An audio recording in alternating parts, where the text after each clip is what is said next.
is equals to x minus sin x, you have to comment on the monotonicity of this function. Comment करना है monotonicity पे. You have to comment on monotonicity. x minus sin x की monotonicity पे आपको comment करना है. तो हम कभी भी monotonicity पे comment कैसे करते हैं? सबसे पहले differentiate कर लेंगे, तो f dash x कितना आ जाएगा? 1 minus cos x आ जाएगा. Now I know that cos x की वैल्यू कहाँ से कहाँ तक होती है? -1 से 1. cos x की वैल्यू होती है -1 से 1. माइनस ऑफ cos x की वैल्यू भी कहाँ से कहाँ तक होगी? -1 से 1. ऐड कर लोगे 1, तो 1 माइनस cos x की वैल्यू कहाँ से हो जाएगी? 0 से लेके 2 तक. तो 1 माइनस cos x की वैल्यू कहाँ से कहाँ तक आ जाएगी? 0 से 2 तक. तो हमें क्या पता चला? f dash x मेरा पॉजिटिव है, so I can say that this function is a monotonic function. Monotonically increasing function, ये मोनोटोनिकली बढ़ने वाला फंक्शन है. Is it clear? So we did this question last time. We did this one. चलिए ये कर लिया तो बहुत अच्छा है. इसको अभी करो. Classify the following functions. तो e raise to x sin x है, then sin x plus tan x minus 2x है. ठीक है ना? तो पहले e raise to power x sin x के बारे में हम कमेंट करेंगे. ये फंक्शन कैसा फंक्शन है? तो सबसे पहले हम क्या करेंगे? इसको डिफरेंशिएट करेंगे. So let's differentiate this. f dash x कितना आ जाएगा? e raise to the power of x sin x plus e raise to the power of x into cos of x. सही है? तो यहाँ से मैं क्या बता पा रहा हूँ? e raise to the power of x मैंने कॉमन ले लिया. ये क्या बन गया मेरे लिए? sin x plus cos x बन गया ना. ठीक है? तो अगर मैं बात करता हूँ e raise to the power of x, this is your f dash x. तो अगर sin x plus cos x की बात करते हैं, तो ये फंक्शन क्या हो जाएगा? This is having positive value as well as negative value. तो f dash x जो है वो कहाँ पे पॉजिटिव भी होगा, f dash x greater than 0 भी होगा, and f dash x less than 0 भी होगा for some values of x. So this is non monotonic. Non monotonic. Is it clear? ये कंटिन्यूसली बढ़े ऐसा फंक्शन नहीं है. अच्छा, कोई अगर बोलता है कि सर इस फंक्शन के बारे में आप बताओ कहाँ से कहाँ तक 0 से π/2. लेट्स से यहाँ पे भी मैंने एक इंटरवल दे दिया आपको कि 0 से π/2 के बारे में के अंदर आप बताइए ये फंक्शन क्या होता है. तो आपने क्या बोल दिया? sin x plus cos x 0 से π/2 में क्या होगा? हमेशा पॉजिटिव होगा. क्यों? sin x भी पॉजिटिव, cos x भी positive. So sums up to something which is positive. This is also positive. So if an interval is given to you 0 to π/2, you can say that in this interval the function is monotonic. क्या है ये?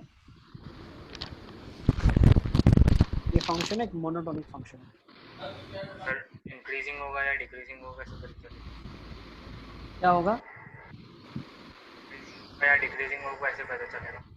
Increasing होगा, monotonically increasing, क्योंकि f dash x positive है. f dash x positive का मतलब क्या है? मोनोटोनिकली इंक्रीजिंग में बात कर रहे हैं. अगर रेड वाला जो मैंने लिखा है वो सिर्फ रेड के लिए, ठीक है ना? सिर्फ 0 से π/2 के बारे में अगर हम बात करें तब हम ये चीज बोल सकते हैं. क्या ना? Is it clear?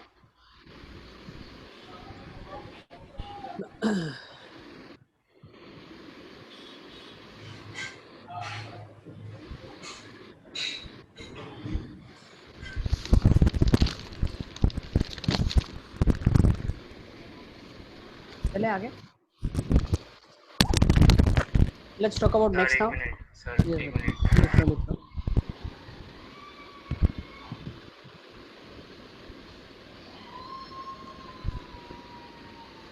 सर हो गया. नेक्स्ट सेकंड ले लेते हैं. sin x plus tan x minus 2x. इसको अगर मैं डिफरेंशिएट करूं तो क्या जाएगा? f dash x is equal to cos x tan x हो जाएगा sec square x minus of 2 है ना. cos x plus sec square x minus of 2. Okay. अब अगर मैं बात करता हूँ 0 से π/2 में, तो हम क्या बोल सकते हैं इसके बारे में? रेंज निकालनी पड़ेगी. हाँ, रेंज निकालनी पड़ेगी. कैसे निकालोगे इसकी रेंज?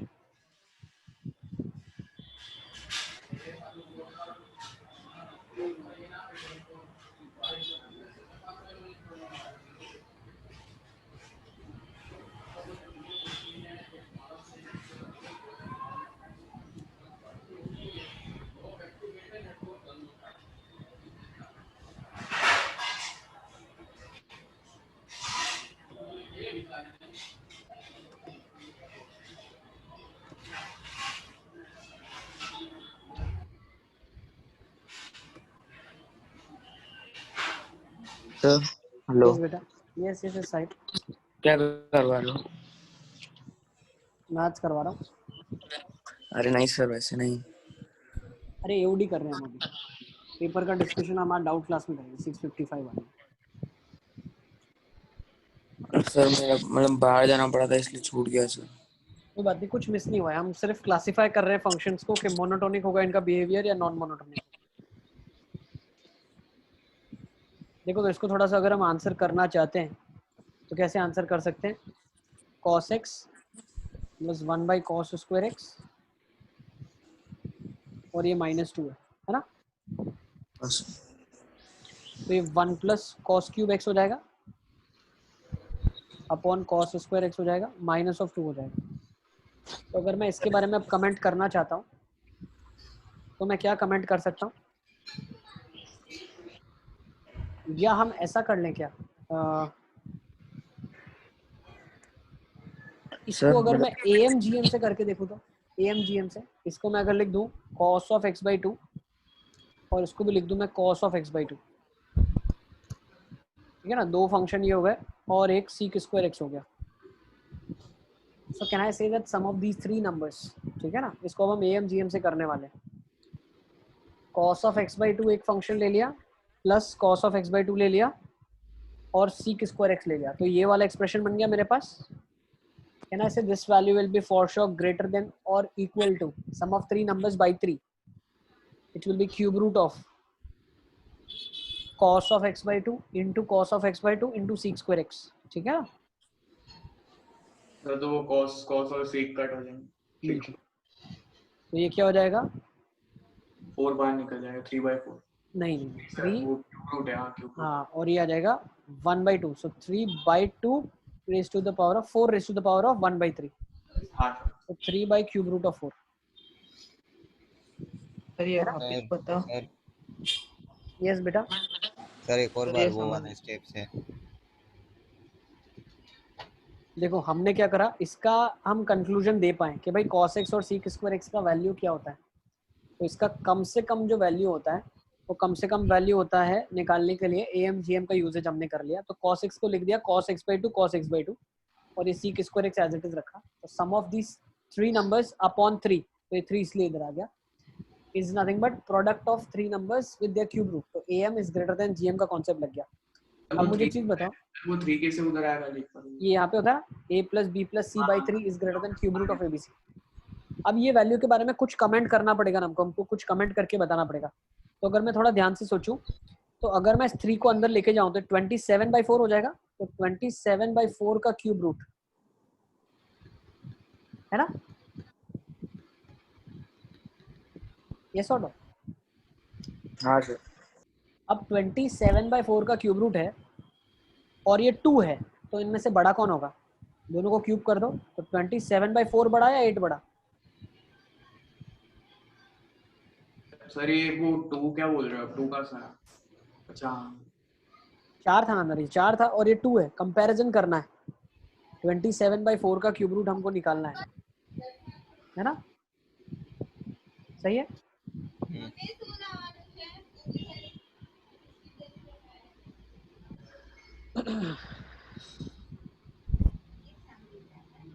ठीक है, तो यहाँ से हमें क्या पता चला,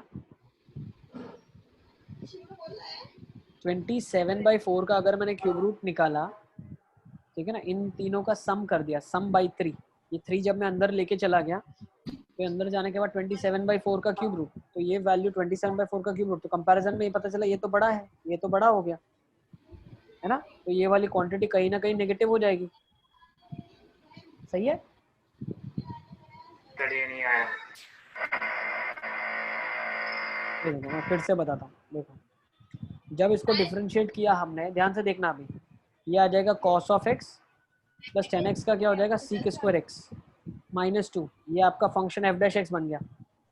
अब cos x plus sec square x की वैल्यू बतानी है ना क्या होगी, तो हम क्या बोलते हैं भाई cos of x by 2 plus cos of x by 2, ठीक है ना, प्लस sec स्क्वायर x की जो वैल्यू है ये ग्रेटर देन और इक्वल टू होगी किसके कंपैरिजन में, अपॉन 3। Root four. यस बेटा, हाँ सर ये एफ डैश एक्स नेगेटिव आ रहा है ना? चेंज हो रही है ना साइन, नेगेटिव नहीं बोल सकते आप, नेगेटिव पॉजिटिव दोनों आ गए एक साथ। अरे पर सर वो 27/4 अगर हम करते, कम से कम है वो, तो उसकी वजह से नेगेटिव आया, और कहीं ना कहीं ज्यादा तो जाएगा ही, है ना भी, ज्यादा तक कहाँ जाएगा, ज्यादा तक इन्फिनिटी तक चला जाएगा वो।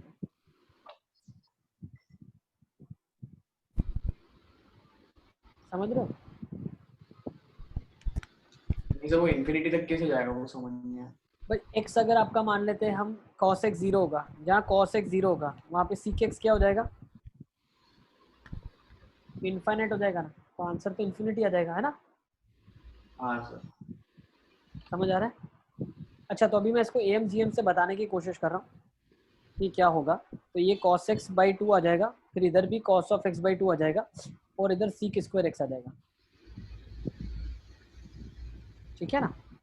अच्छा तो अब यहाँ से मैं क्या बोलता हूँ कि मेरी cos of x by 2 plus cos of x by 2 plus sec square x की जो वैल्यू है, ठीक है, this is for sure greater than और equal to 3 times cube root of, अब cos of x by 2 cos x cut गया, sec square x cut गया 1/4, okay. तो इसकी जो मिनिमम वैल्यू आई, मिनिमम वो वैल्यू कितनी आ गई मेरे पास, 27/4 का क्यूब रूट आ गई, ठीक है ना, 27/4 का क्यूब रूट आ गई, ओके। तो इसके बारे में भी हम कमेंट नहीं कर पा रहे हैं कि ये मोनोटोनिक होगा या नहीं होगा, ठीक है ना। क्यों नहीं कर पा रहे, वो तो पॉजिटिव से ज्यादा आ रहा है ना एफ डैश एक्स। कैसे आ रहा है, यहाँ पे तो 2 है ना, -2 भी तो करना है ना। सर वो 27/4 को मतलब वो 6 पॉइंट समथिंग होगा इसलिए वो 2 से छोटा है। हाँ ठीक है ना, ये जो क्यूब रूट है इसको क्यूब कर दो दोनों को, तो ये वाली जो वैल्यू है, ये वाली वैल्यू अगर क्यूब में बात करें तो 8 का क्यूब रूट लिखा है, मैंने 27/4 का क्यूब रूट लिखा है, तो छोटा लिखा है ना क्वांटिटी। हाँ सर आ गया। सही है ना।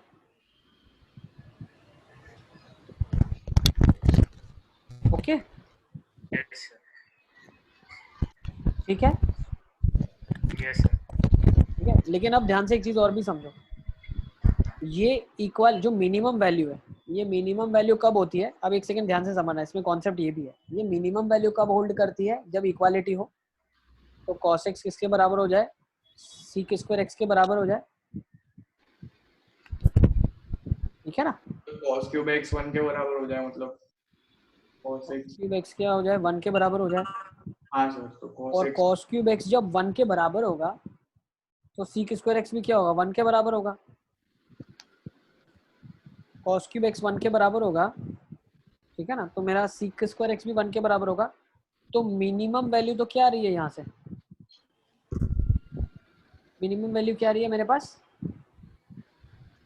यहाँ से, -1।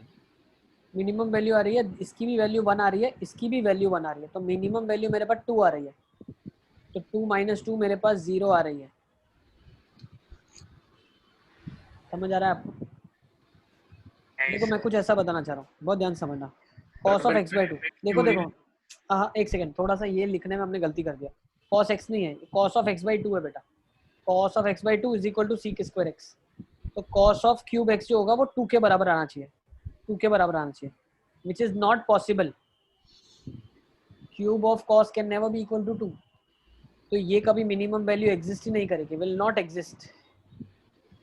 तो अब हम क्या बोल सकते हैं, इसकी मिनिमम वैल्यू एग्जिस्ट नहीं कर रही है एम जी एम से, तो अब हम क्या बोल सकते हैं, अब इसकी मिनिमम वैल्यू जो हम निकालेंगे cos of x plus sec square x की मिनिमम वैल्यू, तो वो हम क्या बता सकते हैं कि इसकी मिनिमम वैल्यू अब कब आएगी, या तो cos सबसे कम हो जाए या तो sec सबसे कम हो जाए, ठीक है ना। अब सीक सबसे कम कब होगा, 1 के ऊपर होगा, और कॉस उस पे क्या होगा, 1 होगा, तो मिनिमम वैल्यू इसकी 2 आ जाएगी। Is it clear? तो मिनिमम वैल्यू जो मेरे पास वो एक्सप्रेशन आपने की है, वो दूसरा क्या बोला, मतलब cos x और sec square x का मतलब AMGM से तो नहीं हो पाएगा फिर। क्यों नहीं होगा? क्योंकि इक्वालिटी होल्ड करनी चाहिए ना। इक्वालिटी के लिए मैंने आपको बताया था भाई a plus B by 2 is greater than और equal to under root of A B. तो यहाँ से जब हम रेंज बताते हैं कि root of A B is the minimum value of the expression, वो हम कब बताते हैं, जब ए बी के बराबर हो जाए, है ना। मतलब ये वाला और ये वाला एक्सप्रेशन बराबर हो जाए और ये बराबर हो जाए। तो ये तीनों तो कभी बराबर हो ही नहीं सकते। cos ऑफ x बाई 2 कभी sec स्क्वायर x के बराबर हो नहीं सकता। उस केसेस में cos क्यूब x की वैल्यू 2 होनी पड़ेगी, जो कि पॉसिबल ही नहीं है। तो AMGM का फंडा नहीं चल पाएगा। ठीक है, फिर हम क्या करेंगे, AMGM के फंडे से अगर हम आंसर नहीं दे पा रहे तो अब हम क्या बोलेंगे कि अब जो इसका रिजल्ट हम देंगे वो हम इनिशियल कंडीशन से देंगे, शुरुआत की कंडीशन। तो या तो cos x 0 हो जाए तो सीक इन्फिनिटी हो जाए, तो इसका रेंज क्या देगा, एक तो इन्फिनिट पॉसिबल है, दूसरा cos x अगर 1 हो जाएगा तो सीक भी 1 होगा, तो मिनिमम इसकी वैल्यू 2 आ जाएगी, तो इसकी रेंज आ जाएगी 2 टू इन्फिनिटी। ठीक है, तो इसको नोट कर लो आप। सर लेकिन cos x नेगेटिव भी तो हो सकता है। सिर्फ हम 0 से पाई बाई 2 की बात कर रहे हैं बेटा, उसके अलावा तो वैल्यूज नेगेटिव भी होगी और इसकी रेंज में कभी ना कभी 0 भी होगा। कब 0 होगा पता है, 0 भी होगा। क्यों? cos x जब माइनस सिक्स स्क्वायर एक्स के बराबर हो जाए तो cos क्यूब x आपका -1 हो जाए, समझ रहे हो, है ना। तो इसको नोट कर लो आप। चलें आगे। सर वो आपने लास्ट में क्या बोला, वो cos x minus sec square वाला। 0 भी होगी इसकी वैल्यू, जो ये एक्सप्रेशन की वैल्यू है ना, ये 0 भी होगी अगर नेगेटिव परमिसिबल हो तो। कैसे? देखो, नेगेटिव परमिसिबल ही नहीं है ना। होगी ना। अगर पाई बाई 2 हटा दे, नॉर्मली अगर हम इसके बारे में सोचें तो ये क्या बनने जाएगा, cos of cube x is equal to -1, तो cos x कितना हो जाएगा, -1, है ना। पाई पे हो रहा है वो, सही है। इसको नोट कर लो आप। चलो जल्दी जल्दी नोट कर लो, फिर आगे चलेंगे। तो सेकेंड वाला जो आ गया ये आपका स्ट्रिक्टली इंक्रीजिंग आ गया। सेकेंड वाला जो आपका आ जाएगा वो स्ट्रिक्टली इंक्रीजिंग आ जाएगा।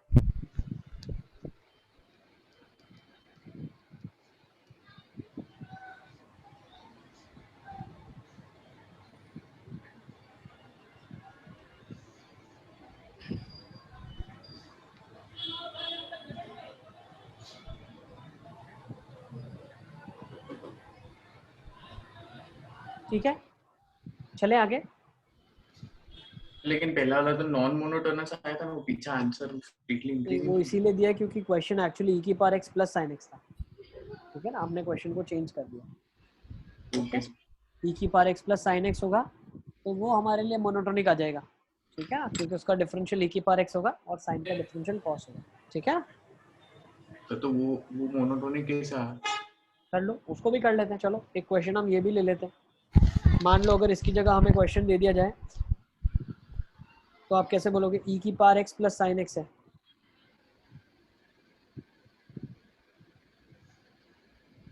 इसको सॉल्व कर लेते हैं। Let's give a try to this question. अगर मैं इसको डिफरेंशिएट करूंगा तो f डैश x कितना आ जाएगा, e की power x plus cos x आ जाएगा। ठीक है,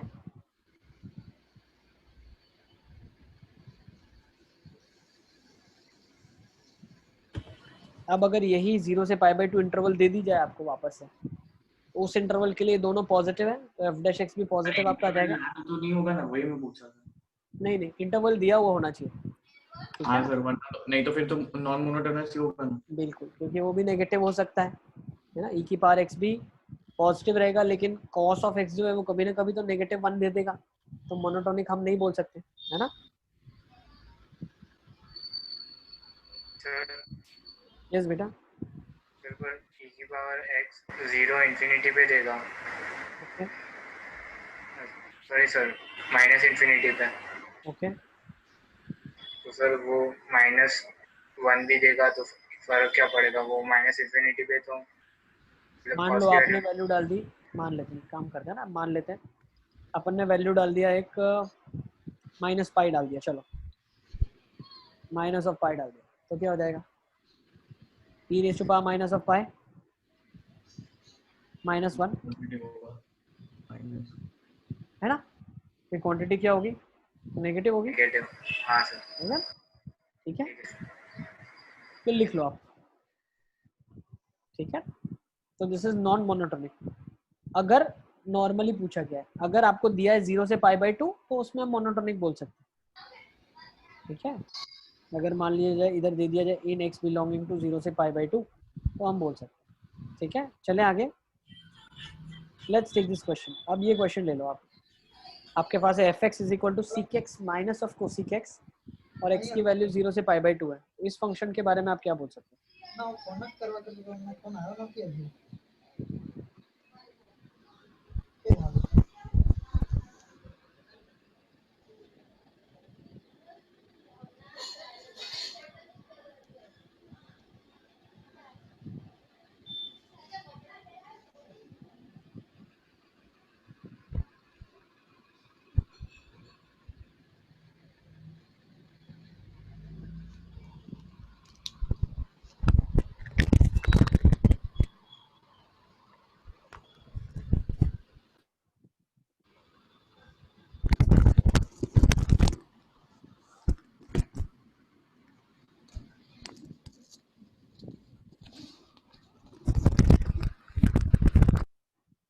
चलो लेट्स टेक दिस नाउ। क्या करेंगे, एफ डैश एक्स कर लेते हैं इसका। एफ डैश एक्स कर दिया तो सीक का डिफरेंशिएशन क्या हो जाएगा, सीक एक्स टेन एक्स। अच्छा, कोसिक एक्स का डिफरेंशिएशन क्या हो जाएगा आपके पास, क्या हो जाएगा करणवीर, कोसिक एक्स का डिफरेंशिएशन क्या होता है बेटा?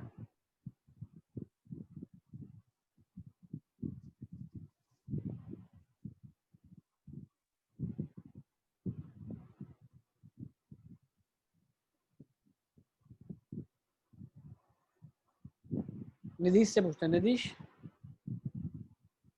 कोसिक एक्स का डिफरेंशिएशन क्या होता है Nidhish? Sir 1 minus cot square x. क्या बात कर रहे हो? सर भूल गया हूँ। हाँ, सर भूल गया हूँ।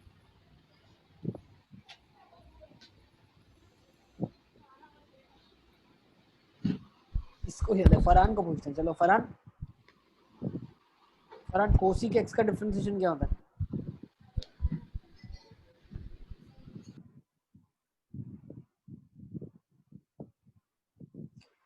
देखो, सीक का सीक टेन होता है, कोसिक का कोसिक कॉट होता है, लेकिन नेगेटिव का साइन आता है, तो minus of cosec x cot x.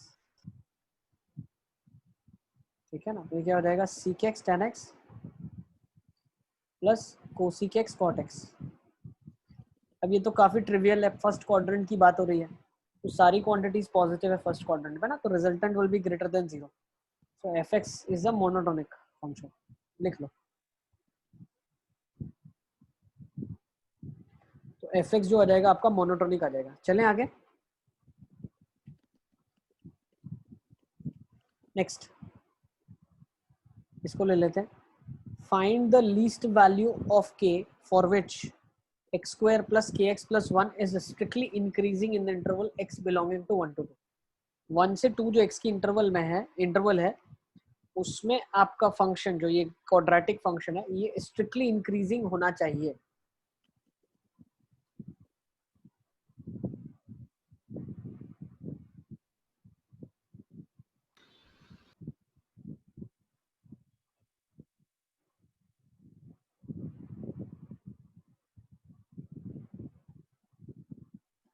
So let's see कैसे करेंगे इस क्वेश्चन को। एक्सप्रेशन दिया है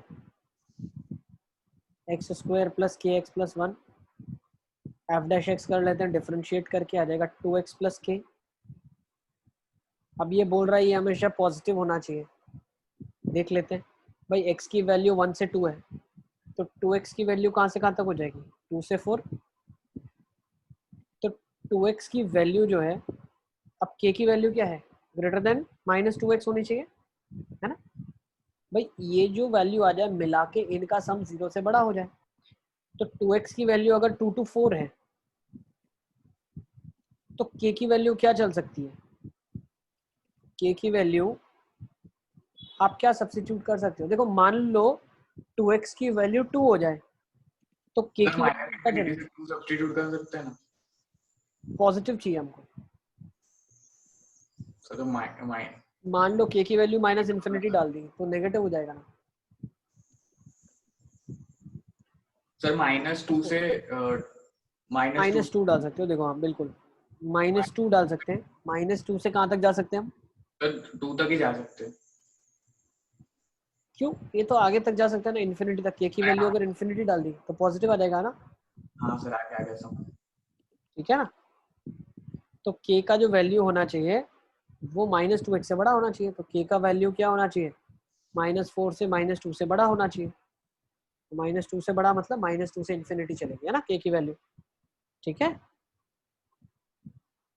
सर ये नोट करना इसको। 4, -2 क्यों लिखा? भाई बता रहे हैं कि x की वैल्यू जो है जिससे बड़ा होना चाहिए तो -4 से -2 से बड़ा होना चाहिए। इस इंटरवल से बड़ा आना चाहिए के का वैल्यू। इस इंटरवल से बड़ा तो क्या आ जाएगा? -2 से सारा बड़ा चल जाएगा, है ना। हाँ सर आगे आगे समझ। ठीक है, चलिए आगे चलते हैं। Let's move to next question now. Sir yes sir, yes sir. Sir वो लास्ट लाइन हमने जो लिखी वो एक बार और समझा। देखो हमने क्या बोला, यहाँ से ये कंक्लूजन निकाला कि के का वैल्यू -2x से बड़ा होना चाहिए। के का वैल्यू -2x से बड़ा होना चाहिए। तो के का वैल्यू जो है, अब 2x तो 2 to 4 था, तो -2x कहाँ से कहाँ तक होगा? -4 से -2 होगा। तो के का वैल्यू -2x से बड़ा होना चाहिए। इसका मतलब क्या है? के का वैल्यू -4 से -2 से बड़ा होना चाहिए, है ना। सर तो वो -2 to infinity क्यों नहीं चलेगा? क्या चलेगा? चलेगा ना, ये वैल्यू तो चलेगी। This is a value permissible, यही चलेगा। तो लीस्ट वैल्यू ऑफ की जो बोलेंगे वो तो -2 बोलेंगे ना। बेटा आपने -3 ले लिया तो गड़बड़ हो जाएगी ना के की वैल्यू। मान लो 2x ने उस टाइम 2 वैल्यू दिया तो 2 -3 -1 हो जाएगा। यस बेटा।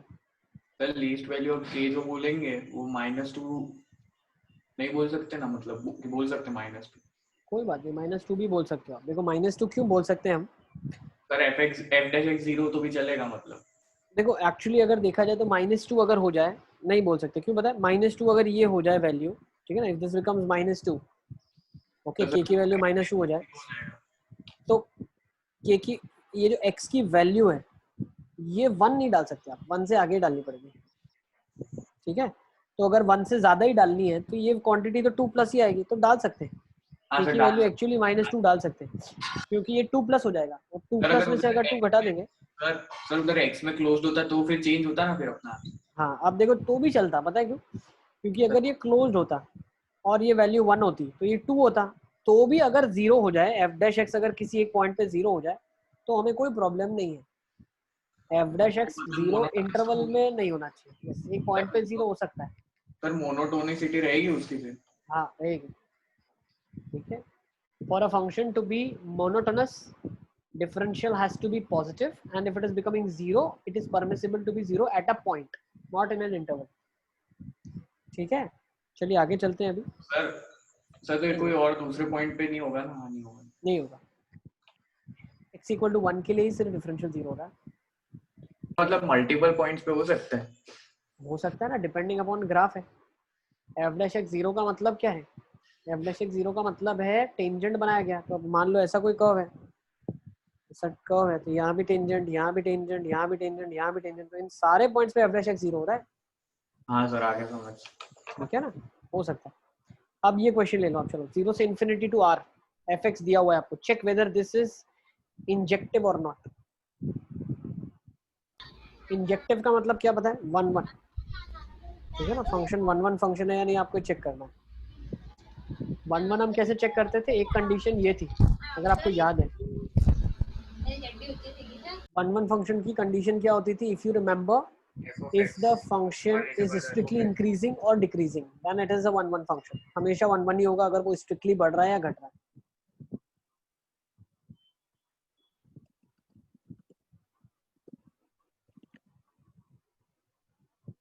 तो चलिए देखते हैं, पहले फंक्शन को थोड़ा सिंप्लीफाई कर लेते हैं। तो e की पावर 2x² - 1 अपॉन e की पावर 2x² + 1 लिखा है। तो f'(x) कितना हो जाएगा? एफ डैश एक्स हो जाएगा न्यूमरेटर का डिफरेंशियल e की power 2x square into 4x into denominator as it is minus numerator denominator का डिफरेंशियल e की power 2x square into 4x upon denominator का स्क्वायर। तो e की power 2x square into 4x जब मैं बाहर निकालता हूँ तो मैं क्या बोलता हूँ, यहाँ क्या बचा होगा, डिनोमिनेटर बचा होगा, तो e की पावर 2x स्क्वायर प्लस 1 और इधर क्या बचा होगा, e की power 2x square minus of 1। तो ये दोनों जब एक्सप्रेशन सब्ट्रैक्ट होंगे, ये वाला ब्रैकेट सब्ट्रैक्टेड फ्रॉम ये वाला ब्रैकेट, क्योंकि बाकी तो कॉमन ले लिया आपने, तो बचेगा क्या, 2 बचेगा और ये डिनोमिनेटर नीचे एज इट इज आ जाएगा। तो ये तो भाई पॉजिटिव आ गया। तो this is a injective function. Yes it is injective. क्यों इंजेक्टिव आया बेटा, क्योंकि ये 0 टू इन्फिनिटी इनपुट था, मतलब पॉजिटिव इनपुट करेंगे तो ये क्वांटिटी तो पॉजिटिव हो गई और ये सारे तो स्क्वायर्स में प्रेजेंट है तो ऑलरेडी पॉजिटिव है। They are not dependent on the quantity that you are inserting. तो yes this function is an injective function और अ 1-1। सर सेकंड स्टेप एक और बार समझाओ सर। कौन सा वाला नहीं पता चला सर? वो 4x वाला। ये कॉमन निकाला, e की पावर 2x स्क्वायर, e की पावर 2x स्क्वायर और 4x हमने कॉमन निकाल लिया बाहर, और ब्रैकेट में जो ये बचा एक्सप्रेशन और ये बचा जो एक्सप्रेशन, इन दोनों को सब्ट्रैक्ट करा। सर इंजेक्टिव के लिए आपने कंडीशन क्या बोली वो एक बार बताओ। f dash x should be greater than और इक्वल टू 0। सर क्यों? क्योंकि स्ट्रिक्टली इंक्रीजिंग फंक्शन इंजेक्टिव होता है, 1-1 होता है। इंजेक्टिव मतलब 1-1 फंक्शन बेटा। स्ट्रिक्टली डिक्रीजिंग भी 1-1 फंक्शन होता है। ऐसा मतलब दोनों हो सकते हैं ना? बिल्कुल हो सकते हैं, मोनोटोनिक होना चाहिए, ठीक है ना। For the function to be 1-1 monotonicity can be checked. यहाँ हमने जो कंडीशन लगा दी वो ये बता दिया कि डिफरेंशियल जो है वो पॉजिटिव है, ठीक है, मतलब फंक्शन एक इंक्रीजिंग फंक्शन है। लास्ट स्टेप समझा क्या करा वो लास्ट स्टेप में? लास्ट स्टेप में हमने कंक्लूड करा कि ये क्वांटिटी तो पॉजिटिव है, e की पावर 2x स्क्वायर है, फिर डिनोमिनेटर जो है वो भी परफेक्ट स्क्वायर एक दिया हुआ है, वो भी पॉजिटिव होगा, 4 एक कांस्टेंट पॉजिटिव है, 2 एक कांस्टेंट पॉजिटिव है, बचा x। अब इनपुट में अगर 0 से इंफिनिटी है तो ये स्ट्रिक्टली इंक्रीजिंग फंक्शन हो गया ना, पॉजिटिव हो गया ना ये भी, तो f डैश x पॉजिटिव आ गया, ठीक है, ओके, इज इट क्लियर? चलिए लेट्स मूव ऑन नाउ, आगे चलते हैं। काफी आसान सा क्वेश्चन था ये तो, थोड़ा सा और देखते हैं क्या कर सकते हैं। Now let's take this question. A function fx and gx are two continuous functions defined on the interval from r to r such that f of x1 is greater than f of x2 and g of x1 is less than g of x2 for all x1 greater than x2. Then find the solution set of f of g of alpha square minus 2 alpha greater than f of g of 3 alpha minus 4. तो देखो पहले question को एक बार अच्छे से read करो, फिर उसमें से आप क्या क्या इंटरप्रेट कर पाते हो हम उसको देखेंगे।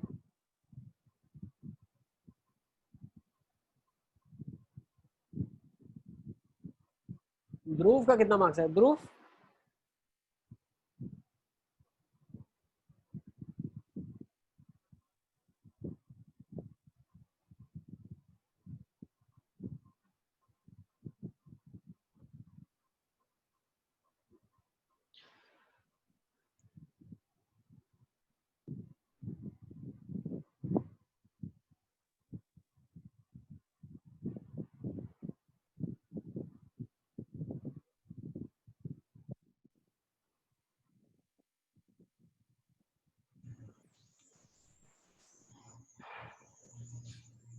सर उसमें 0 क्लोज था तो 0 भी तो हो सकता है वो। इसके अंदर f डैश x हो जाए ना 0, कोई इशू नहीं है हमको।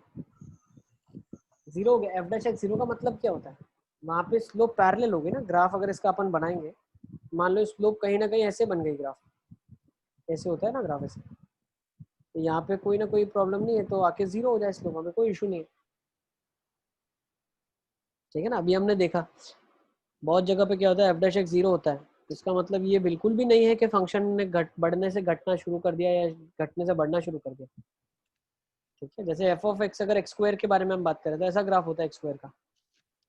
तो ये 0 से अगर इन्फिनिटी किसी ने भी आपसे पूछा तो 0 टू इन्फिनिटी तो ये 1-1 फंक्शन ही है ना, ठीक है। लेकिन अगर आपसे पूरे r में पूछ लिया गया तो पूरे आर में तो इसको दिक्कत है, कहीं यहाँ पे इंक्रीजिंग है, यहाँ पे डिक्रीजिंग है। इसी तरीके से इसके बारे में भी हम बोल सकते हैं, ठीक है ना। तो ये सब हम क्यों स्टडी कर रहे हैं, क्योंकि अभी इसका आगे चल के ग्राफ हमें स्केच करना पड़ेगा। तो कहाँ से इंक्रीजिंग, कहाँ से डिक्रीजिंग, कहाँ पे इसका स्लोप बदल रहा है, सब वो अंडरस्टैंड करेंगे। एफ डैश एक्स 0 हो सकता है, उसमें कोई इशू नहीं है। एफ डैश एक्स 0 का मतलब क्या है, वहाँ स्लोप उसका 0 हो गया। उसका मतलब ये बिल्कुल भी नहीं है कि फंक्शन ने घटना शुरू कर दिया, ठीक है। घटने के लिए f dash x less than equal to 0 होना चाहिए, ठीक है।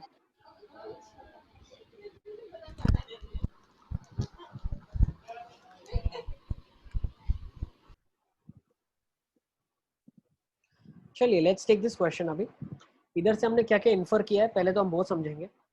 अगर मैं देखता हूँ F of x1 is greater then F of x2 for all x1 greater than x2, मतलब जैसे x1 x2 से बड़ा है तो एफ ऑफ x1 भी एफ ऑफ x2 से बड़ा होगा। इसका मतलब क्या, f एक इंक्रीजिंग फंक्शन है। सर पर फंक्शन में तो अल्फा दिया हुआ है, तो फिर सर एक्स का किससे है? अरे x1 ग्रेटर देन x2 मतलब हर x की जो वैल्यू है जो अंदर हम सब्स्टिट्यूट कर रहे हैं, अगर वो बड़ी सब्स्टिट्यूट करेंगे तो उसका आंसर भी बड़ा होगा, हाँ सर। ठीक है ना। x1 x2 हाँ सर। हर x1 x2 के लिए f of x1 f of x2 से बड़ा होगा अगर x1 x2 से बड़ा है। सिमिलरली अगर g आप देखो तो g एक क्या दिया हुआ है, डिक्रीजिंग फंक्शन दिया है कि वैल्यू बड़ी डालो रिजल्टेंट उल्टा आएगा, जो बड़ा वैल्यू होगा वो कम आंसर देगा। अच्छा तो हमने यहाँ से कंक्लूड क्या किया, पहले तो f को हटाया, ठीक है ना। f of something is given to you, तो f of something is greater than f of something, तो I can say that those things are greater, मतलब हम इसकी बात कर रहे हैं। क्यों, स्ट्रिक्टली इंक्रीजिंग फंक्शन है ना, अभी लिखा आपने। अब g क्या है, डिक्रीजिंग फंक्शन है, तो g जैसे ही हटेगा तो इनइक्वालिटी क्या हो जाएगी, alpha square minus 2 alpha is less than 3 alpha minus 4। Solve कर लोगे इसको? अरे वापस समझा पूरा सुन। वापस से देखो, वापस से समझते ऊपर हैं। वाला आ गया सर, नीचे नीचे बस। देखो f हट गया, इनइक्वालिटी में चेंज नहीं आया, g हटा, इनइक्वालिटी रिवर्स हो गई। क्यों, डिक्रीजिंग फंक्शन है ना, आ गया। ठीक है। तो यहाँ से हमने क्या बोल दिया, alpha square minus 2 alpha is less than 3 alpha minus 4, ठीक है ना। तो यहाँ से अल्फा की वैल्यू आप बता सकते हो जो इसको सेटिस्फाई कर जाएगी इनइक्वालिटी। 1,4। आ गया 1,4। हाँ सर। बहुत अच्छे, वेरी गुड। चलिए आगे चलते हैं। सर ये लिखना बाकी है, 1 मिनट रुको। लिख लो, इसमें लिख लो। तो सर सबसे पहले मतलब फंक्शन वो वैल्यू एफ में जाएगा या जी में? सबसे पहले अल्फा का वैल्यू g में जाएगा और उधर से जो वैल्यू निकलेगा वो फिर f में जाएगा, ठीक है। चलिए हाँ। इसको आ जाओ ना, prove that this. Sir answer line दो। आंसर ले आओ ना इनइक्वालिटी सॉल्व करके। Answer sir 1 minute. 1 to 4, 1 2 का 4।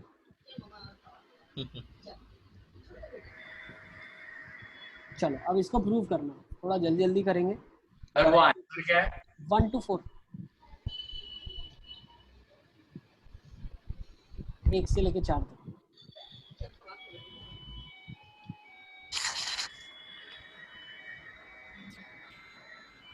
अब आपको क्या करना है, prove that f of x is equals to ln of x square plus 1 minus e raised to the power of minus x plus 1 is a strictly increasing function। ये बढ़ने वाला ही function है। इसको कैसे प्रूव करेंगे आप? वेरी इजी, इसको differentiate कर सकते हैं क्या हम? f डैश x क्या हो जाएगा, 1 by x square plus 1 minus e ratio two the power of minus x क्या हो जाएगा, plus e ratio two the power of minus x। Okay, ये क्वांटिटी पॉजिटिव, ये क्वांटिटी पॉजिटिव। अब इक्वालिटी भी नहीं होल्ड करेगी कभी, जीरो भी नहीं होगा, is always greater than zero, ठीक है ना।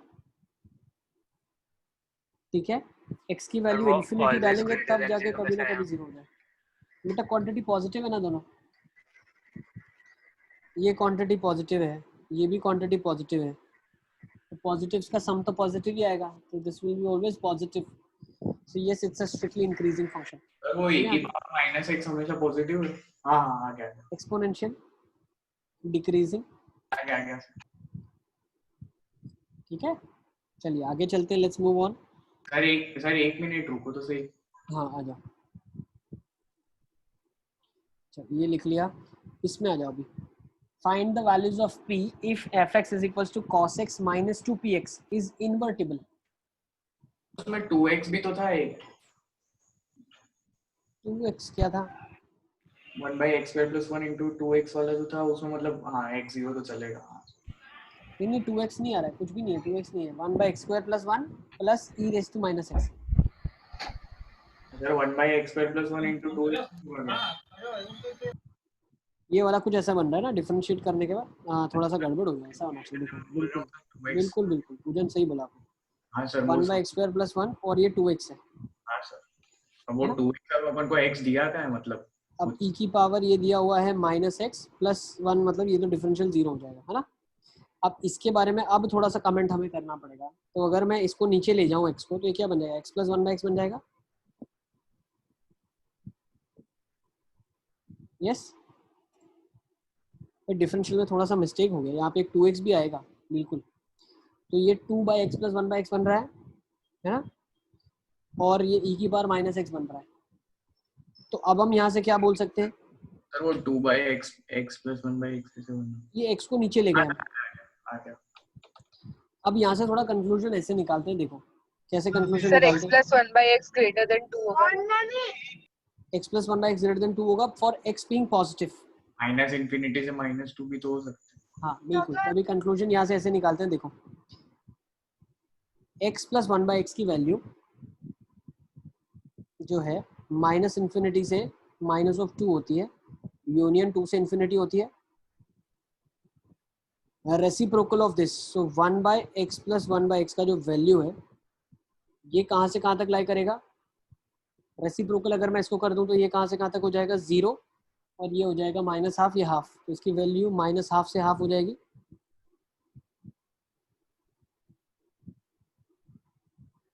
ठीक है.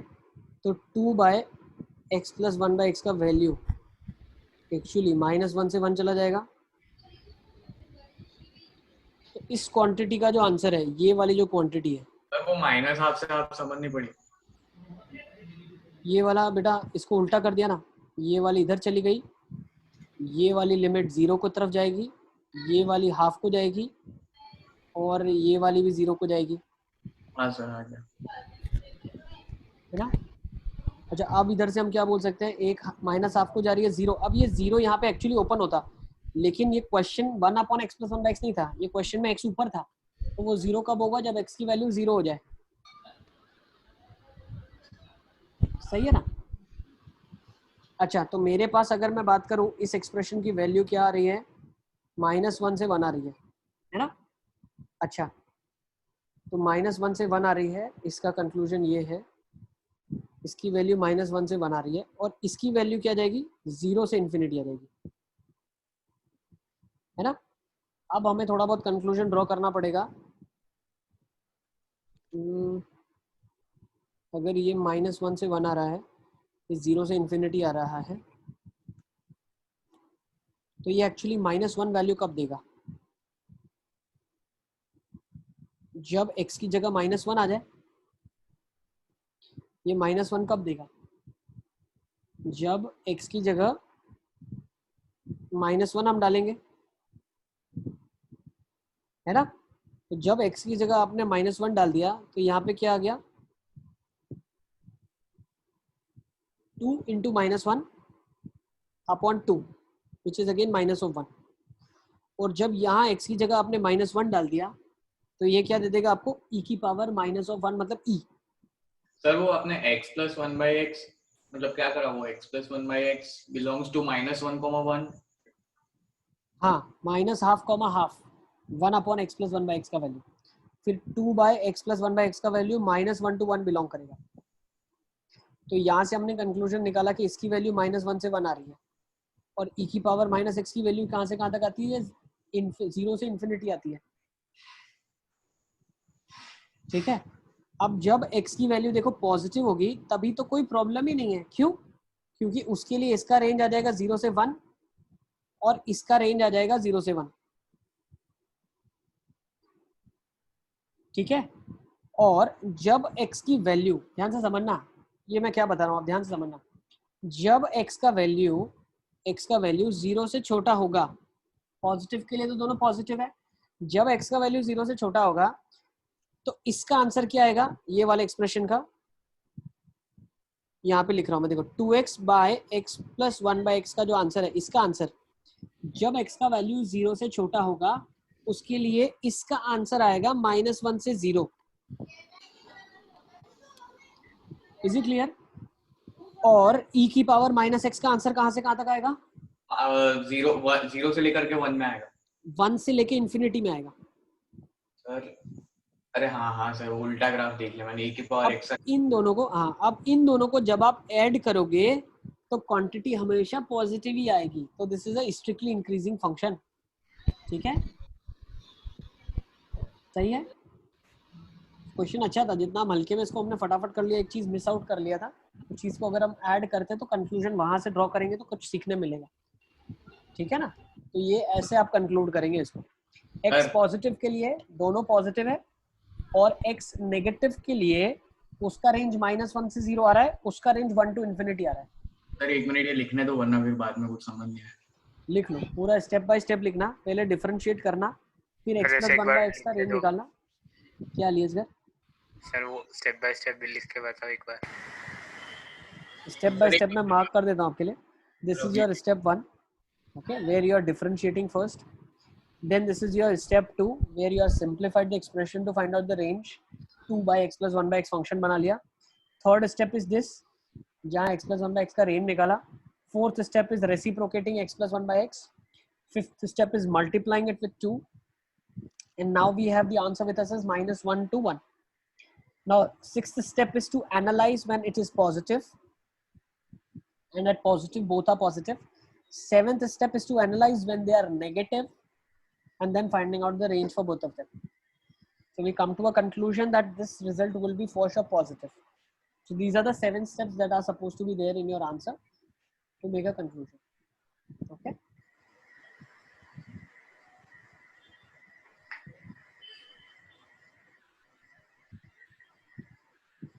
चलें आगे। सर रुको 3-4 मिनट। लिख लो।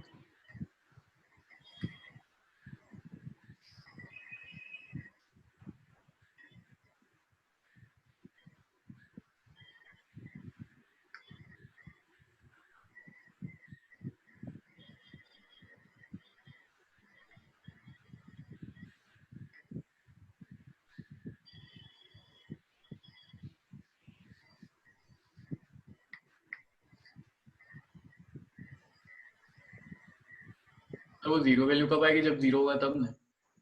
दोनों का रिजल्टेंट 0 कब आएगा?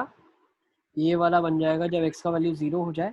तो दोनों का नहीं बोल रहा मैं, 2 by x plus 1 by x। ये कभी एक्चुअली 0 भी नहीं आएगा, क्योंकि ये -1 एक्चुअली कहाँ आ रहा है पता है आपको? ये x इज इक्वल टू -1 पे आ रहा है। ठीक है, 0 पे भी पॉजिटिव क्वांटिटी है।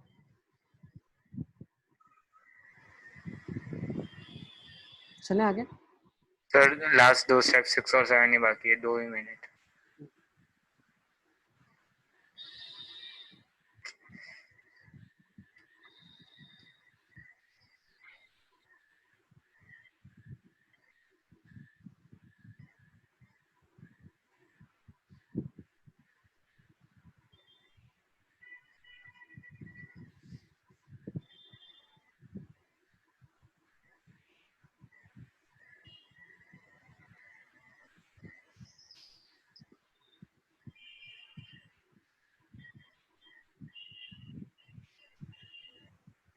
सर हो गया।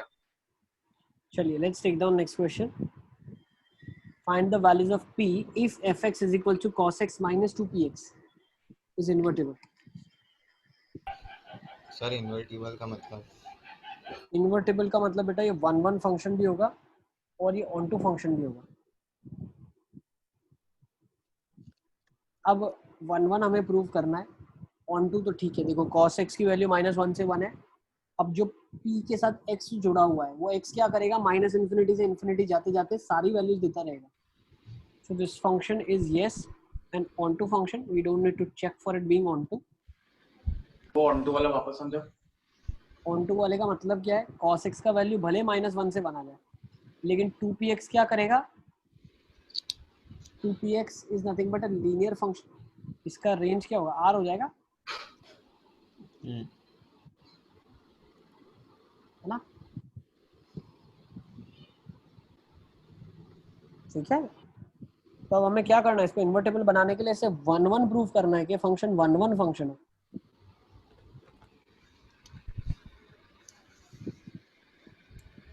वन वन कैसे प्रूव करेंगे, 1-1 प्रूव करने के लिए इसका डिफरेंशियल का साइन कभी चेंज नहीं होना चाहिए, तो डिफरेंशिएट कर देते हैं, f' कितना आ जाएगा, cos का minus sine x minus of 2p, सही है। या तो ये हमेशा पॉजिटिव हो जाए या तो हमेशा नेगेटिव हो जाए, ओके। तो या तो हमेशा पॉजिटिव का मतलब क्या है, देखो साइन x का वैल्यू क्या होगा, -1 से 1 होगा। नेक्स्ट माइनस साइन x का वैल्यू ये भी -1 से 1 होगा। अब ये क्या बोलना चाह रहा है, 2p का वैल्यू माइनस साइन x से बड़ा हो, छोटा हो, यहाँ पे छोटे की बात चल रही है। हाँ सर। अब 2p की वैल्यू माइनस साइन x से छोटा हो, मतलब इससे छोटा हो, 2p इससे छोटा हो, मतलब 2p का वैल्यू मैं ऐसा बोल सकता हूँ -∞ से -1 हो, इससे छोटा मतलब -∞ से -1 हो, तो p का वैल्यू क्या आ जाएगा, -∞ से -½ आ जाएगा। इफ p इज -∞ to -½ ये फंक्शन मेरे लिए क्या होगा, स्ट्रिक्टली इंक्रीजिंग फंक्शन होगा। नेक्स्ट यही जगह पे अगर minus of sine x minus of 2p अगर लेस देन 0 हो जाए, तो 2p की वैल्यू क्या माइनस साइन x से बड़ा होना चाहिए, मतलब 2p का वैल्यू क्या आ जाएगा 1 to ∞, मतलब p का वैल्यू क्या आ जाएगा हाफ से इन्फिनिटी, मतलब या तो p का वैल्यू -∞ से -½ हो जाए, ठीक है, तो उस केसेस में स्ट्रिक्टली इंक्रीजिंग हो जाएगा, इस केसेस में स्ट्रिक्टली डिक्रीजिंग हो जाएगा। तो हमें कंक्लूजन क्या मिला भाई, p का वैल्यू क्या हो जाए, मॉड ऑफ p क्या हो जाए, हाफ से बड़ा हो जाए, है ना, ऐसा भी हम लोग बोल सकते हैं, ठीक है, मॉड p का वैल्यू हाफ से बड़ा हो जाए, सही है।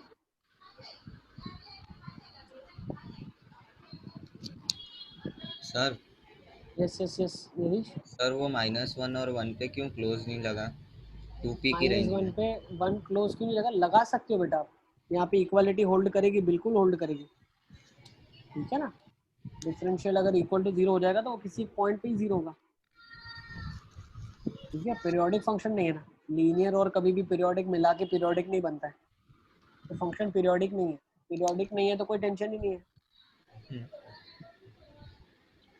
ठीक है ना। तो आप बिल्कुल यहाँ पे भी क्लोज लगा सकते हो, आप यहाँ क्लोज लगा सकते हो, आप यहाँ भी क्लोज लगा सकते हो, आप यहाँ भी क्लोज लगा सकते हो, ठीक है ना, सब जगह क्लोज लगा सकते हो, okay. I think we should move on now, चले आगे। सर 2 मिनट, सिर्फ 2 मिनट।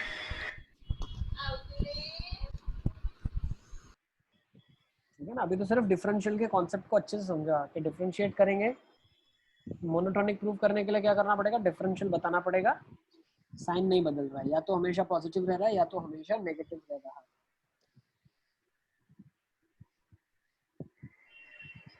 चलें आगे, सर एक मिनट, लिखिए।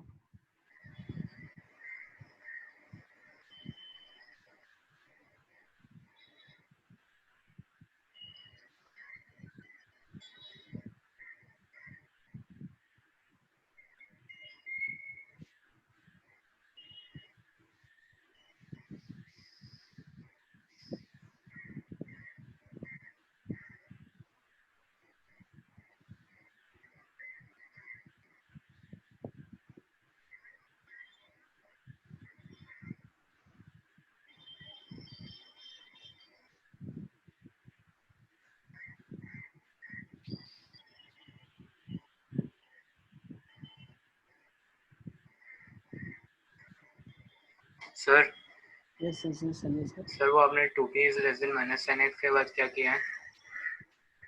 बस उसके बाद बता दिया, पी की वैल्यूज एक ऑब्जर्वेशन करने पे हाफ से बड़ी है, एक -½ से छोटी है, तो मॉड ऑफ पी क्या होगा, हाफ से बड़ा ही होगा, सर वो नहीं, उसके ऊपर वाला स्टेप। ये वाला 2p is greater then -sin x, ये वाला नहीं, दूसरे में। 2p is less than -sin x, हाँ 2p का वैल्यू माइनस sin x से छोटा होना चाहिए, मतलब 2p का वैल्यू इससे छोटा होना चाहिए ना, -1 से 1। -1 से 1 से छोटी वैल्यू क्या पॉसिबल है, मतलब -1 से छोटी, है ना।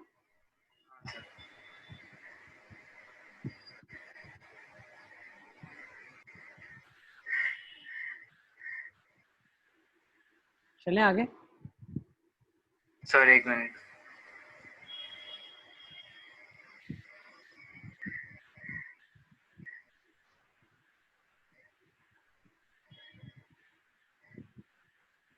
सर हो गया।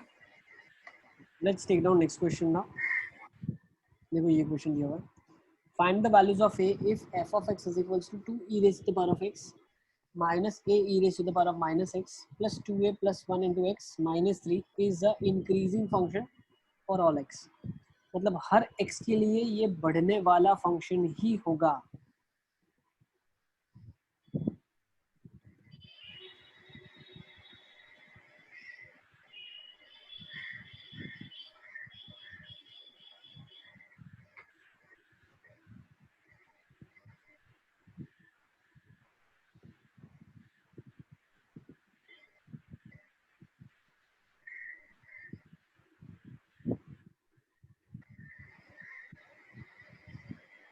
इसको डिफरेंशिएट कर लेते हैं। डिफरेंशिएट एफ डैश एक्स क्या आ रहा है, 2 e raised to the power of x plus a e raised to the power of minus x plus 2a plus 1।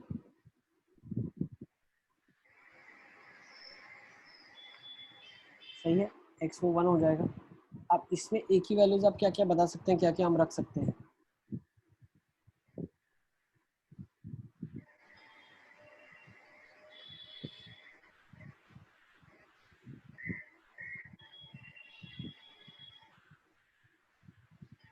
इसको थोड़ा मैं इस तरीके से ट्रीट कर सकता हूँ क्या, this is 2 e raised to the power of 2x plus a plus 2a plus 1 e raised to the power of x upon e raised to the power of x।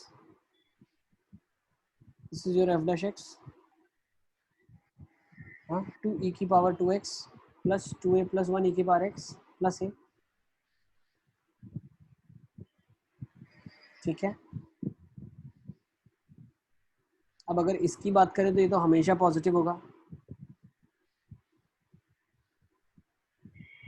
ठीक है, अब इसको अगर हम एक क्वाड्रेटिक की तरह ट्रीट करें, if you treat it like a quadratic, ये अगर मैं क्वाड्रेटिक की तरह इसको ट्रीट करूं, ये t है, ठीक है ना, और ये भी मेरे लिए t स्क्वायर हो जाएगा, तो मैं बोल सकता हूँ 2t square plus 2a plus 1 times t plus a। तो ये क्वाड्रेटिक है। अब ये क्वाड्रेटिक पॉजिटिव होना चाहिए, तो पॉजिटिव कब होगा, जब इसका d लेस देन 0 हो जाएगा। तो करके देख लो क्या आ रहा है, बताओ। पर अगर d नेगेटिव हो तो नहीं हो सकता। हाँ नहीं हो सकता, नहीं हो सकता। d नेगेटिव तो भी होगा, पॉजिटिव ही, लेकिन उसका यूज करेंगे हम कैसे, देखो इसको पहले आप निकाल लो कंडीशन क्या आ रही है। ये जो क्वाड्रेटिक है इसका डिस्क्रिमिनेंट लेस देन 0 आ जाए, ठीक है ना। t की वैल्यू यहाँ पे सिर्फ पॉजिटिव ही है, सिर्फ पॉजिटिव। क्योंकि वो एक ही अगर x को हमने t ले लिया ना, हाँ कर लो, देखो क्या आ रहा है, बताओ फटाफट फटाफट।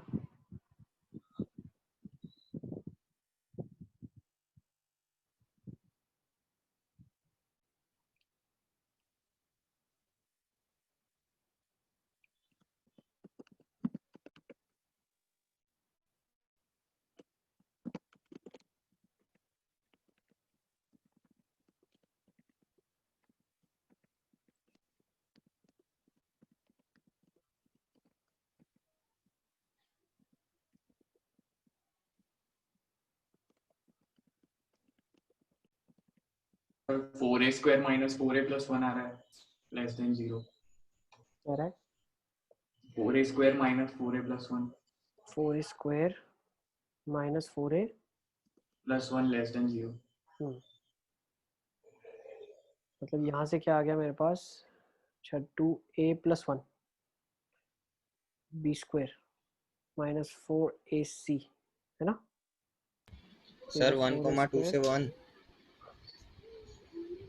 सर हाफ से 1 sir 4a square plus 4a plus 1 minus 8a है ना sir yes yes yes sir half से 1 हाफ से 1 नहीं ऐसा नहीं आ रहा है हाफ से 1 नहीं आ रहा है ये आ रहा है 2a माइनस 1 का होल स्क्वायर आ रहा है ना 2a माइनस 1 का होल स्क्वायर हाँ सर हाँ तो सर वो -12 आएगा।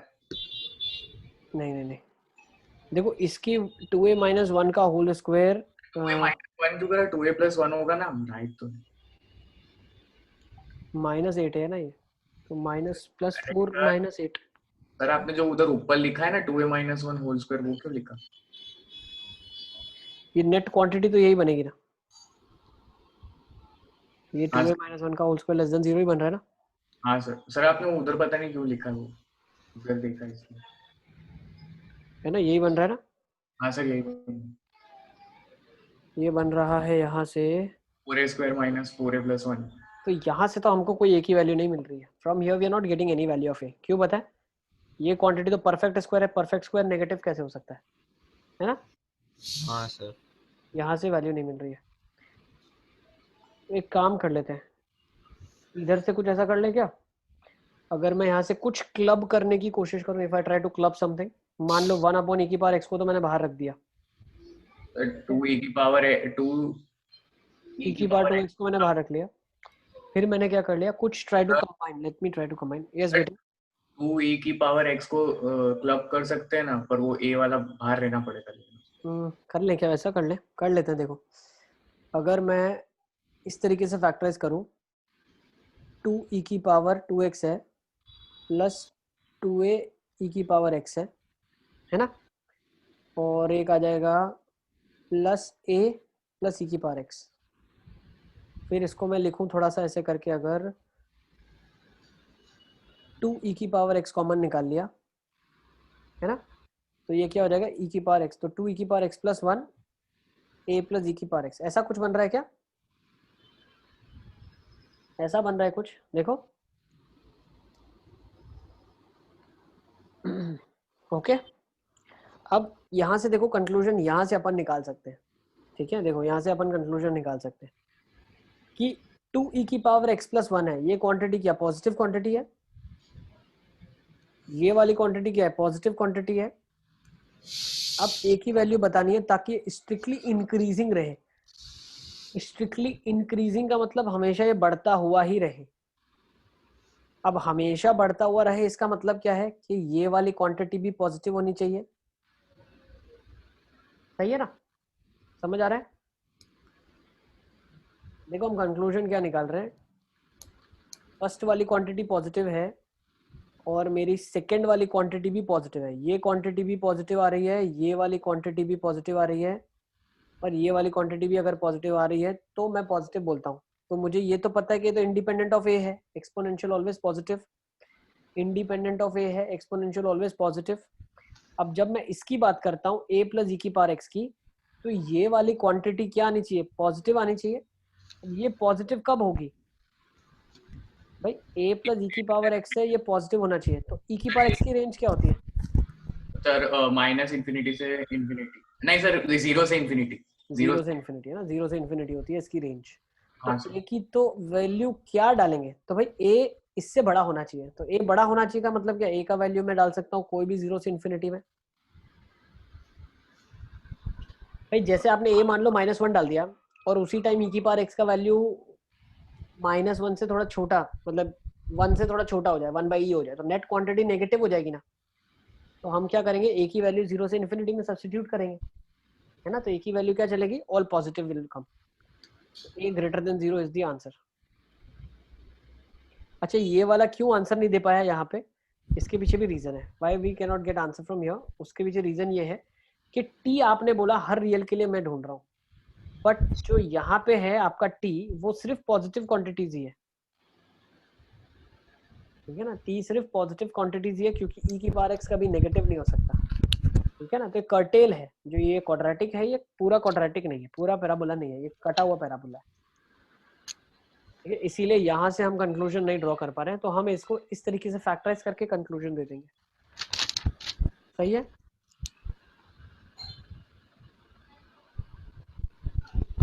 चलिए चलें आगे। ए में 0 क्लोज्ड आएगा ना? क्या आएगा ए में? 0 क्लोज रख सकते हो आप। ए की वैल्यू अगर मैं 0 रखता हूँ तो क्या हो जाएगा? सारा e की पावर x, e की पावर x, e की पावर x, तो सब चलेगा। तो you can say that a will work with positive greater than और इक्वल टू 0 एज वेल। ठीक है ना। a की जगह आप 0 टू इन्फिनिटी कुछ भी डाल सकते हैं। चलें आगे।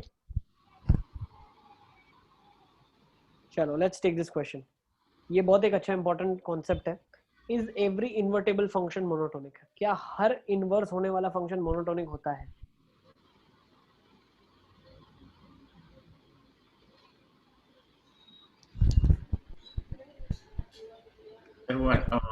वो इंजेक्टिव है तो होगा ही ना। क्या हर इन्वर्टेबल फंक्शन मोनोटोनिक होता है? सर इन्वर्टिबल के लिए 1 1 और ऑन टू होता है, तो 1 1 मतलब इंजेक्टिव होगा। अब ये बताना चाह रहे हैं, अब यही देखो, क्या फंक्शन अगर 1 1 है तो मोनोटोनिक होगा ही। हाँ होगा। हाँ सर। मोनोटोनिक होता है तो 1 1 हम बोलते हैं। ठीक है, बट क्या 1 1 है तो मोनोटोनिक बोला जा सकता है? सर तो अभी जो वो इंजेक्टिव वाले क्वेश्चन कर रहे थे वो क्या थे? एग्जाम्पल हमें वही देखना है, क्या हम इसको डिस्प्रूव कर सकते हैं। हम अभी तक जो क्वेश्चंस कर रहे थे उसमें हमने बोला कि ये फंक्शन मोनोटोनिक है तो ये फंक्शन 1 1 होगा ही होगा। अरे हाँ सर, हम 1 1 उससे प्रूव कर रहे थे कि मोनोटोनिक है, इसलिए डिफरेंशिएट कर रहे थे। और हाँ। हम बोल रहे थे कि ये फंक्शन अगर मोनोटोनिक है मतलब कॉन्स्टेंटली बढ़ रहा है तो ये 1 1 हो गई। तो क्या हम ऐसा प्रूव कर सकते हैं कि 1 1 फंक्शन है लेकिन वो मोनोटोनिक नहीं है?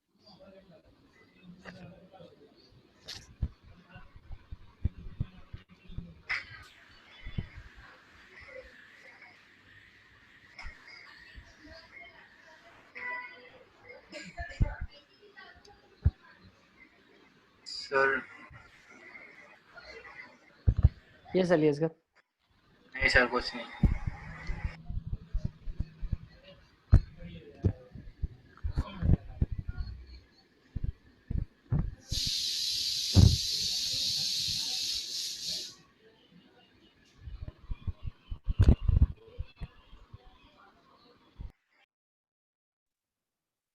चलिए give it try. Is every invertible function monotonic? क्या हर इन्वर्टेबल फंक्शन मोनोटोनिक होगा ही होगा? चलो लेट्स टेक एन एग्जांपल। एक एग्जांपल ले लेते हैं। देखो मोनोटोनिक का मतलब क्या है? सिर्फ बढ़ना। इन्वर्टेबल का मतलब कुछ और होता है, मोनोटोनिक का मतलब कुछ और होता है। तो अगर हम एक एग्जांपल ले लें, लेट्स टेक एन एग्जांपल। एक फंक्शन मान लो ए से बी में हमने शुरू किया और उसको बढ़ने दिया, हमने कहा आप बढ़ रहे हो। ठीक है, फिर हमने क्या कर दिया, बी से सी में जब उसको स्टडी किया तो बी से सी में उसको गिरा दिया हमने।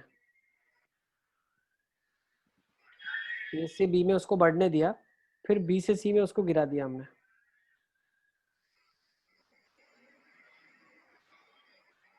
सही है। और मान लो सी की जो गैप यहाँ पे वैल्यू पड़ रही है वो वैल्यू मैंने ये डाल दी। अब अगर आप ऑब्जर्व करो तो क्या ये फंक्शन इन्वर्टेबल है?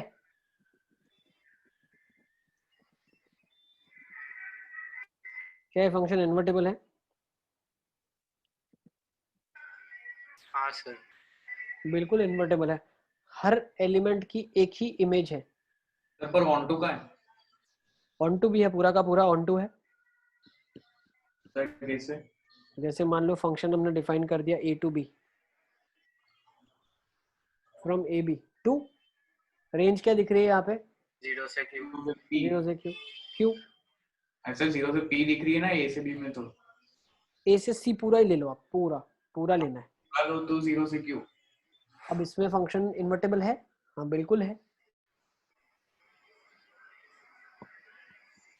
लेकिन ये मोनोटोनिक नहीं है। देखो यहाँ पे बढ़ रहा है, यहाँ पे घट रहा है। सही है ना? तो it is a false statement. So every invertible function is monotonic? No. But if the function is monotonic, then it is invertible and I can say monotonic है तो 1 1 होगा, फिर ऑन टू चेक करेंगे बाद में। लेकिन अगर इन्वर्टेबल है इसका मतलब जरूरी नहीं है कि वो मोनोटोनिक होगा तभी इन्वर्ट होगा। सही है? अरे सर मोनोटोनिक होगा तभी इन्वर्ट होगा ना। अरे इन्वर्टेबल होने के लिए तो 2 कंडीशन होती है, एक मोनोटोनिक हुआ तो बहुत अच्छी बात है, 1 1 हो जाएगा, और ऑन टू भी होना चाहिए। लेकिन इन्वर्टेबल का मतलब ये नहीं है कि वो मोनोटोनिकली बड़ा होगा तभी 1 1 होगा, समझे?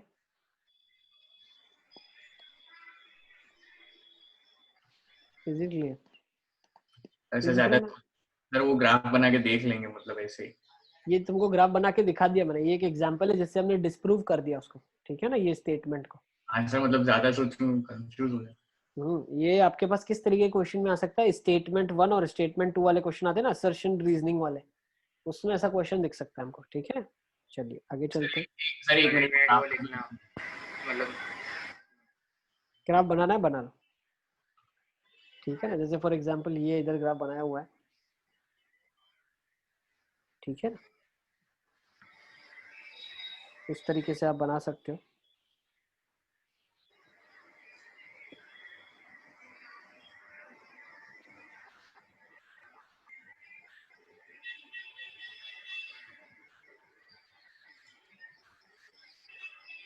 चलें आगे।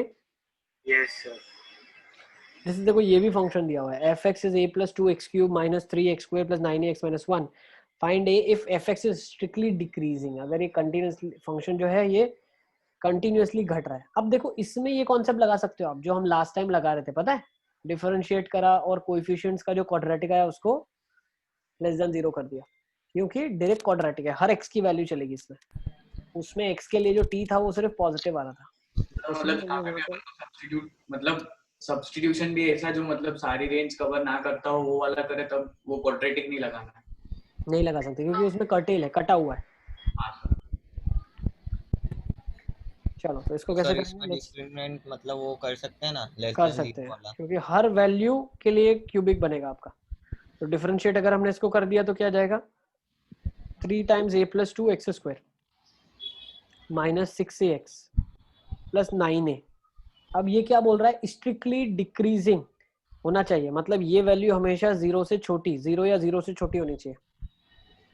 अब ये 0 या 0 से छोटी कब होगी क्वाड्रेटिक की वैल्यू, जब क्वाड्रेटिक कुछ ऐसा हो, पैराबोला, डाउनवर्ड पैराबोला हो, तभी 0 से छोटी होगी। मतलब इसका डिस्क्रिमिनेंट लेस देन 0 होना चाहिए, एंड भाई लेस देन और इक्वल टू भी चलेगा, डिस्क्रिमिनेंट इक्वल टू 0 भी चलेगा, and what I am saying is जो इसका कोएफिशिएंट है ना क्वाड्रेटिक का, ये भी नेगेटिव होना चाहिए, मतलब 3 times a plus 2 भी लेस देन 0 होना चाहिए।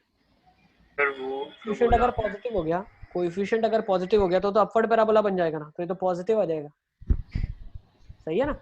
स्ट्रिक्टली डिक्रीजिंग के लिए पैराबोला डाउनवर्ड होना चाहिए और discriminant less than equal to 0 होना चाहिए। So let's find out the first relation. Sir आपने वो पैराबोला कैसे बनाया वो एक बार खाली वापस बताओ, नेट चला गया। पैराबोला मतलब मैं ऐसा बोल रहा हूँ 2 पैराबोला बन सकते हैं d लेस देन 0 वाले, या तो एक अपवर्ड पैराबोला बनेगा या तो डाउनवर्ड, है ना। अपने को ये वाला चाहिए, अपने को ये वाला चाहिए। क्यों स्ट्रिक्टली डिक्रीजिंग बोला है, मतलब f डैश x जो वो नेगेटिव होना, वो नेगेटिव कब होगा, इसी के लिए हमेशा नेगेटिव है। सर ये स्ट्रिक्टली डिक्रीजिंग कहाँ हो रहा है ये पैराबोला? अरे f डैश x की बात चल रही है, फंक्शन की बात नहीं चल रही है। ये खुद में फंक्शन नहीं है, ये क्वाड्रेटिक है, क्वाड्रेटिक हमेशा नेगेटिव, मतलब ये हमेशा नेगेटिव है ना। y एक्सिस में देखते हैं ना अपन पॉजिटिव या नेगेटिव, तो है ना। ये क्वाड्रेटिक हमेशा नेगेटिव है और ये क्वाड्रेटिक हमेशा पॉजिटिव है। क्वाड्रेटिक हमेशा नेगेटिव कब होता है, जब उसका डिस्क्रिमिनेंट लेस देन 0 हो, या और क्या होना चाहिए, और क्या होना चाहिए, उसका जो कोएफिशिएंट है वो भी नेगेटिव होना चाहिए x स्क्वायर का, ठीक है। तो यहाँ से जो ये कोएफिशिएंट क्यों 0 होना चाहिए, अरे लेस देन 0 नहीं तो ऐसा अपवर्ड पैराबोला बनेगा ना, अपवर्ड पैराबोला बनेगा तो इसकी वैल्यूज क्या आ रही है, हमेशा पॉजिटिव, और हमेशा अगर पॉजिटिव वैल्यू देगा तो अपवर्ड हमेशा पॉजिटिव देगा, तो फिर f डैश x जो ये वैल्यूज है ये तो हमेशा पॉजिटिव वैल्यूज मिलेगी ना। हमको तो नेगेटिव वैल्यूज कब दे रहा है वो निकालना है, क्वाड्रेटिक नेगेटिव वैल्यूज कब दे रहा है, ठीक है ना। यहाँ से क्या पता चला, a plus 2 का वैल्यू 0 से छोटा होना चाहिए, और d लेस देन 0 से इक्वल टू 0 होना चाहिए। तो डिस्क्रिमिनेंट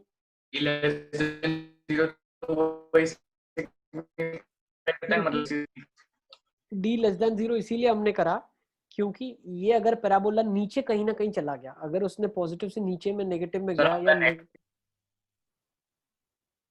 मेरा नेट स्लो चल रहा है क्या? आवाज नहीं आ रही है? सर कट के आ रही है। एक सेकंड। हाँ सर, कट के आ रही है। अभी ठीक है? अभी ठीक है? अभी आवाज ठीक आ रही है? सर नहीं, अभी भी कट के आ रही है। तुम्हारे तो मेरे पास नहीं आ रही एकदम ढंग क्लियर है। से। हेलो, नहीं आ रही है?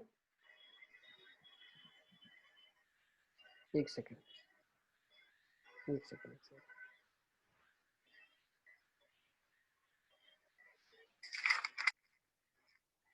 अब आवाज आ रही है मेरी?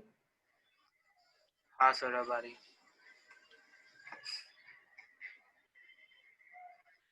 अब देखो मैं क्या बोलना चाह रहा हूँ कि यहाँ पे अगर देखो आपके पास क्या है, पहले मैं एक एक चीज आपको समझाता हूँ, अच्छे से समझो। देखो ये fx है, ठीक है ना, ये fx है आपके पास। तो f डैश x क्या हो जाएगा? f डैश x हो जाएगा 3a plus 2x square minus 6ax plus 9 है, ठीक है। अब f डैश x ये आ गया मेरे पास, और ये क्या होना चाहिए? लेस देन 0 होना चाहिए। अब क्वाड्रेटिक लेस देन 0 कब होता है? क्वाड्रेटिक दो तरीके के होते हैं, एक ऊपर होता है, एक नीचे होता है, और एक ऐसा होता है। इस क्वाड्रेटिक की खासियत क्या है? डिस्क्रिमिनेंट लेस देन 0 है, a पॉजिटिव है। Discriminant less than 0, a negative. Discriminant का साइन, डिस्क्रिमिनेंट क्या है? ग्रेटर देन 0, और a भी ग्रेटर देन 0 है। तो डिस्क्रिमिनेंट अगर पॉजिटिव होगा तो ये कभी क्वाड्रेटिक पॉजिटिव होगा, कभी नेगेटिव होगा। अब ये क्वाड्रेटिक कभी पॉजिटिव कभी नेगेटिव का मतलब क्या है? f डैश x का साइन बदलेगा। हमें क्या चाहिए? f डैश x का साइन कांस्टेंट है, या तो पॉजिटिव या तो नेगेटिव। तो अभी यहाँ पे क्या चाहिए? डिक्रीजिंग मतलब नेगेटिव। तो ये क्वाड्रेटिक फंक्शन हमेशा नेगेटिव कब होगा? इसीलिए होगा ना, हमेशा नेगेटिव का मतलब क्या? एक्स एक्सिस के नीचे लाई करना। तो इसके लिए कंडीशन क्या आ जाएगी आपके पास? इसके लिए कंडीशन आ जाएगी डिस्क्रिमिनेंट 0 से छोटा होना चाहिए और a 0 से छोटा होना चाहिए। a मतलब कोएफिशिएंट ऑफ x स्क्वायर 0 से छोटा होना चाहिए। तो इसके कंक्लूजन में हमने बोल दिया, हाँ, a प्लस 2 0 से छोटा होना चाहिए, -2 और d less than equal to 0 भी चलेगा बेटा। क्यों? क्योंकि f डैश x भी 0 हो सकता है, तो this can touch the x axis some time. So you can say that b square, that is 6a का whole square minus 4a is 3 times a plus 2 and c is 9a has to be less than 0. तो यहाँ से एक ही condition निकाल लोगे आप। Yes Nitish? Sir एक की वैल्यू -∞ से -2 यूनियन 6 to 9 आ रही है। -∞ से -2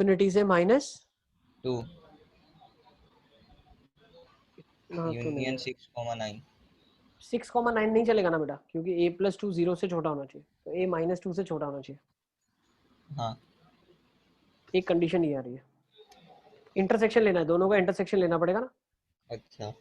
तो अब यहाँ पे देखो आप, एक तो 36 निकलेगा, तो 36 के लिए 4 चला गया, 9 चला गया, बचा क्या? a square minus of 3 times a plus 2 into a less than 0, तो a square minus 3a square, okay ना, minus of 6a less than 0। यहाँ से मैं क्या बोल सकता हूँ? Minus of 2a square minus of 6a less than 0। तो पता क्या चला? क्या निकाले? क्या बोल रहे हो पूजन? आ गया। तो इसको अभी आप क्या कर सकते हो?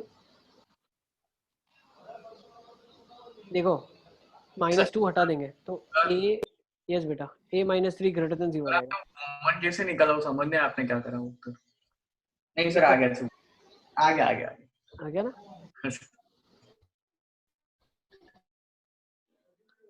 सही है ना? a स्क्वायर तो आ जाएगा -3, तो ये प्लस आ जाएगा, प्लस a प्लस 3, तो ये क्या जाएगा? -∞ से -3 यूनियन 0 to ∞, और ये -2 से छोटा होना चाहिए। तो आंसर क्या जाएगा? -∞ से -3 इज आंसर। नोट कर लो, -∞ से -3 इज द आंसर। अब -3 पे आप क्लोज भी पुट कर सकते हो, मैंने अभी बताया आपको। क्यों? डिफरेंशियल, ये जो आपका जो क्वाड्रेटिक है वो टच कर सकता है एक्स एक्सिस को, तो इक्वालिटी होल्ड करेगा, ठीक है। तो आज के सेशन को यहीं पे कंक्लूड करते हैं. Will meet after 15 minutes. ठीक है ना, 6:55 से नेक्स्ट सेशन शुरू करते हैं. ओके ठीक है सर यस बेटा.